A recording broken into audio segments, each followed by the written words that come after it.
What has become so clear as we monitor these events from state to state is that in this primary, voters are given the appearance of having a voice and a hand in the process when clearly they do not.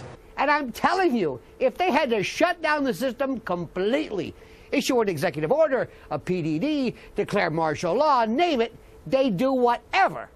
Because no one and nobody's getting in the way of this rigged system. There's no difference between Democrat and Republican at the POTUS or presidential level. So therefore, if no one, Democrat or Republican, would be allowed anywhere near the White House who pledged to destroy the status quo system, then that means it's rigged. Outpour that you see in the rallies, the support that you see among the youth vote is not translating at the polls. Well, you have to read all the stories about how they count the votes, too, to be fair, because there's a lot of things going on. We can put 4,000 people in a precinct and come up with 2,000 votes. They've been putting out phony polls one after another to try to make establishment hacks like Romney or Gingrich look like the front runner. You have to understand something. The Iowa caucus, the state Iowa GOP has a long history of rigging not only the Iowa caucus but also the Iowa straw poll. Take it from someone from South Carolina who doesn't just get on here and say this stuff lightly. I know people, I know whole churches that voted for Ron Paul, and everyone here is scratching their heads going, hey, we all voted for Ron Paul. We don't know how he didn't win this precinct. It's basically fraud, I guess, on the first part, letting the other guy go in as me and voting. Mitt Romney on record paid people to come to Tommy's Country Ham House in Greenville. People drove in on buses from BYU, and one of the students said that the Romney campaign was going to reimburse them. They paid people to stand out on the road like Ron Paul supporters and hold signs. And we go over to CNN, and here's where the shenanigans start, and it's very obvious. Washoe County. 3% reporting, that's 5% reporting less than anywhere else, and we already have Mitt Romney at 1,500 votes. I'm convinced now that you can't vote him out. The elections are fixed. Even though Rick Santorum came in first and Ron Paul second in the North Dakota caucus, Mitt Romney actually won the state. But did that win come through the railroading of the system? A total of 138 votes were cast.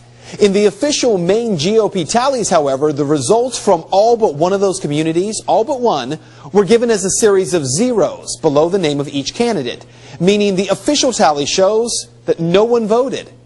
The system should be much more clear.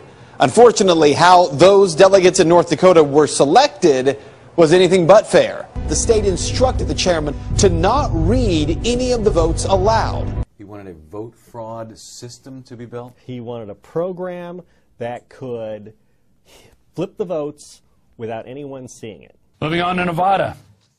Paula Camp cries fraud over Nevada caucus results. And this is from the Examiner.com. A young guy named Edward True attended that caucus, and he found that Mitt Romney was given 20 more votes than he actually received. There's no doubt that there's election fraud going on in this country. Votes were being counted. A strange thing happened. The lights turned off. Not when the votes were being counted, but when they were being collected, the lights turned off. Oh, the lights turned on every occasion. The votes that were lost were Ron Paul votes. Look in the official Republican Party's results list. 0 votes. Any other comments? How much time? That's it. Time's up. 2 election supervisors take action tonight after an NBC2 investigation uncovers flawed record-keeping and human error, allowing people who are not citizens of the United States to vote. Then there are a lot of precincts, a bunch of precincts at least, where there are disputes. There were more ballots cast than there were people signed up for that precinct.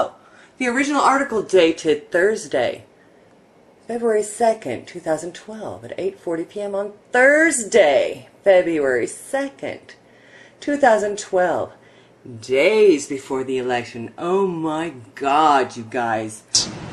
Mitt Romney did not win Belfast. Ron Paul won Belfast. Sometimes we get thousands of people like this and we'll take them to the polling booth and we won't win in the caucus. So, you know, a lot of our supporters are very suspicious about it. But the straw votes have been very confusing. I mean, you've probably read in the paper about what happened up in Maine. And I'm fine if you don't vote for my amendment. I just feel like this has been un-American, undemocratic. Prior to voting on the slate, we should have known who was on the slate and which candidate each member of the slate supported. But the state Republican Party planned to give Belfast to Mitt Romney anyway. When Belfast complained about that, the Belfast chairman was told by the state party, quote, "Oh, I'll be sure those numbers are changed." So, did the final tally from Belfast, Maine show Ron Paul winning Belfast, which in fact Belfast says is what happened? No, the numbers did not say that. Here's what they showed. 0. Even though Governor Romney was already declared the winner, the numbers that the state GOP in Maine are reporting are, according to caucus chairman, incorrect. Hey, you can't do that! The camera thing was...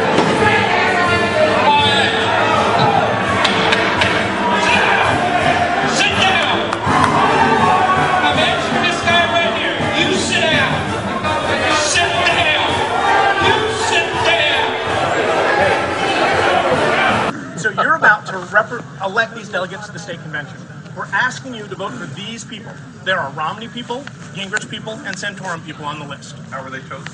They were chosen based on, we talked to each campaign, we talked to local Republicans who knew them, and we got advice from them. And I'm asking you, on behalf of the Romney campaign, to vote for it. It is in the interest of the state convention. Chris's son.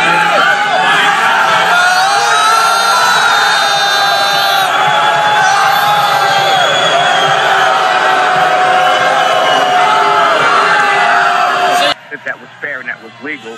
Now, immediately I began calling for division. Hundreds of other people started calling for division, which means count the vote. That can't, again, you don't have to have the floor, you don't have to have a second, and it must be acted on. And demands for a count of the vote were ignored. Some candidates' supporters are attempting to change the rules of the caucuses in order to manipulate the delegate process.